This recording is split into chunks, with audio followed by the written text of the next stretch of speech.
Naam, mtazamaji, Rais Samia Suluhu Hassan ashtakiwa kwa kesi nyingine tena Mahakama Kuu ya Dar es Salaam, Tanzania. Habari mbaya, huko serikali ya Samia Suluhu sasa hivi ikifikishwa Mahakama Kuu ya Dar es Salaam na kushtakiwa kwa kosa la kufuta sherehe za uhuru tarehe 9 Disemba. Bonyeza alama like kisha bonyeza neno subscribe na alama kengele chini ya video hii kabla ni kutaarifu ripoti hizi kwa kina na kwa undani zaidi. Hali ya kisiasa nchini Tanzania usiku huu imechukua sura mpya baada ya wakili na raia Peter Michael Madeleka kuwasilisha kesi katika Mahakama Kuu kupinga uamuzi wa serikali wa kufuta sherehe za siku ya uhuru wa Tanganyika mnamo mwaka 2025 tarehe 9 Disemba. Tangu Waziri Mkuu Mwigulu Nchemba atangaze kwamba fedha zilizokusudiwa kwa hafla ya kitaifa Disemba tarehe 9 badala yake zilielekezwa kwenye ukarabati wa miundombinu iliyoharibiwa wakati wa machafuko ya Oktoba 29, mjadala wa umma umeongezeka katika majukwaa ya mitandao ya kijamii Tanzania na sasa umepanda na kuwa vita rasmi vya kisheria baada ya kesi hiyo kupelekwa Mahakama Kuu ya Tanzania. Kwa mujibu wa taarifa kutoka Jambo Online TV, Madeleka ameiomba Mahakama Kuu ya Tanzania kuchunguza uhalali wa kile anachoeleza kuwa ni tangazo la serikali lililosababisha kuondolewa kwa sherehe za kihistoria za uhuru Tanzania. Katika ombi lake, Madeleka anasema kuwa sherehe za siku ya uhuru ni sehemu kuu ya urithi na utambulisho wa taifa la Tanzania na hivyo haziwezi kukomeshwa kupitia mwongozo rahisi wa utendaji. Anasisitiza kuwa uamuzi huo unahitaji taratibu za kisheria zilizowekwa wazi, sio tamko la kiutawala. Kesi yake sasa inapinga mipaka ya mamlaka ya utendaji na inahoji iwapo Rais Samia Suluhu akifanya kazi peke yake anaweza kuamuru kuondolewa au kubadilishwa kwa kazi ya kitaifa inayotambuliwa kikatiba kama sherehe ya uhuru. Kesi hiyo inaorodhesha ofisi mbili zenye nguvu zaidi nchini kuwa ni wajibu: ofisi ya Rais wa Jamhuri ya Muungano wa Tanzania na ofisi ya Mwanasheria Mkuu wa serikali. Kwa kumtaja mkuu wa nchi kwa mhusika katika kesi hiyo, Madeleka amemweka Rais Samia Suluhu Hassan moja kwa moja kwenye mgogoro wa kikatiba wa kufutwa kwa sherehe za uhuru Disemba tarehe 9.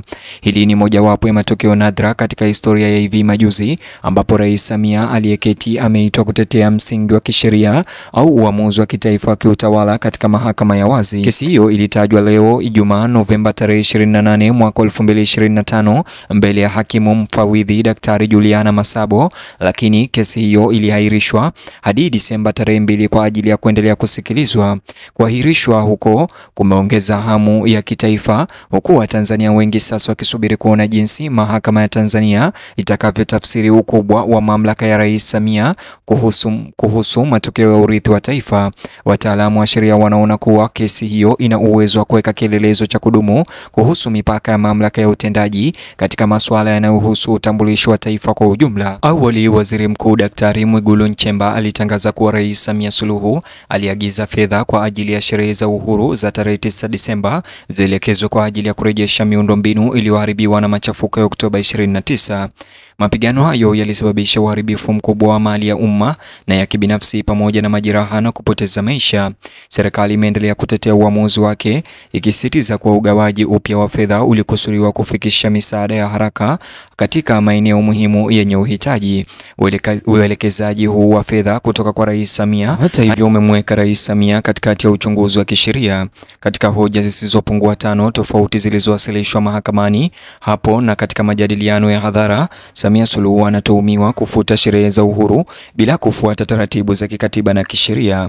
Wakosoaji wanasema kwamba kwa kuchukua hatua hii alivuka mamlaka yake na kwamba umuhimu wa ishara wa siku ya uhuru ulipaswa kuhifadhiwa, isipokuwa bunge au mchakato mwingine ulioidhinishwa kisheria uidhinishe kusimamishwa kwake.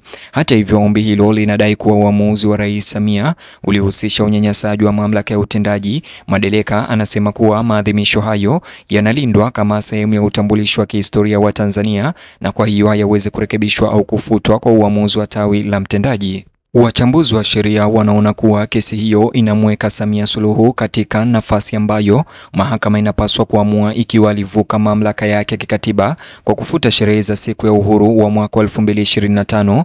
Hii inatafsiriwa kama wakati muhimu katika mageuzi ya kidemokrasia ya Tanzania.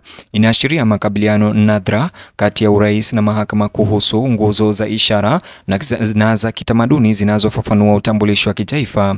Serikali inashikilia kuwa hatua hiyo ilichukuliwa kwa nia njema, ikisema kwamba madai ya kifedha yaliyotolewa na machafuko ya Oktoba 29 yalihalalisha kuelekezwa kwa fedha. Maafisa wanasisitiza kwamba mahitaji ya dharura kama vile kukarabati barabara, ofisi za serikali, vituo vya mafuta na miundo msingi iliyoharibika mingine ya umma yanahitaji uingiliaji kati wa haraka. Wanasema kwa agizo hili la Rais Samia liliambatana na vipaumbele vya kitaifa wakati wa shida. Hata hivyo, wakosoaji wanashikilia kuwa Rais Samia alipaswa kutafuta idhini ya bunge au kutoa chombo rasmi cha kisheria kinachoeleza msingi wa kufuta sherehe hiyo. Kwa kufika mahakamani kama mjibu maombi, Rais Samia sasa anatarajiwa kuwasilisha hoja za kutetea uhalali wa uamuzi wake wa kufuta tarehe 9 Disemba. Mahakama Kuu inatarajiwa kuchunguza ukubwa wa mamlaka yake, hatua za kiutaratibu zilizochukuliwa ili kughairi na ikiwa haki za kitamaduni na kihistoria za raia zilikiukwa. Waangalizi wanasema kwamba kesi hii inaleta mazungumzo muhimu ya kikatiba. Uko wapi mstari kati ya uamuzi wa rais na ulinzi wa urithi wa kitaifa? Wanasema kuwa kesi hiyo inapinga wazi wazo kumradhi kwamba alama za kitaifa na sherehe zinaweza kubadilishwa bila mashauriano ya umma au msingi wa kisheria. Matokeo yanaweza kufanua upya jinsi tawala za siku zijazo zinavyosimamia sherehe za kitaifa na maadhimisho ya kihistoria. Kesi hiyo iliyowasilishwa dhidi ya Samia Suluhu pia inapima nguvu ya uhuru wa mahakama ya Tanzania, hasa Mahakama Kuu.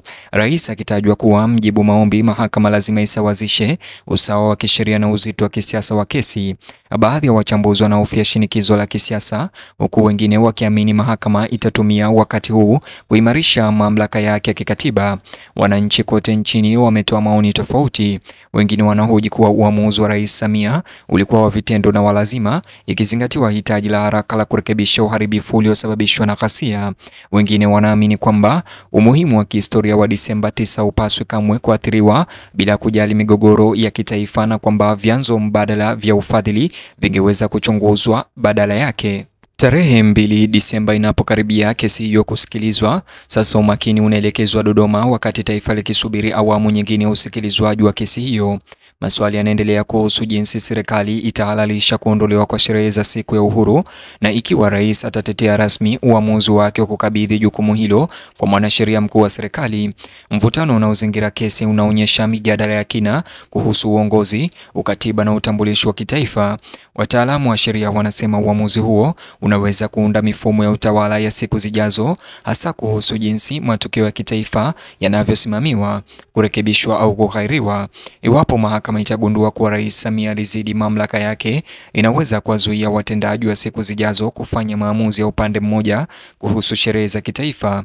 Kinyume chake, ikiwa mahakama itaunga mkono uamuzi wa rais, inaweza kupanua mamlaka ya utendaji kwa njia zinazounda upya mila za kiraia.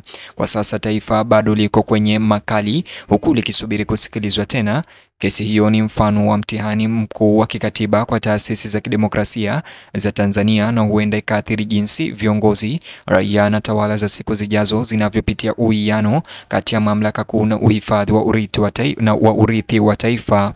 Mtazamaji, ni hayo tu ambayo nimekuandalia katika video ama taarifa hizi. Bonyeza alama like, kisha bonyeza neno subscribe na alama kengele chini ya video hii. Vilevile nijuze maoni yako kuhusiana na swala hili la kesi hii dhidi ya Samia Suluhu, alafu bonyeza kiboksi hicho kwenye skrini yako kwa taarifa zaidi.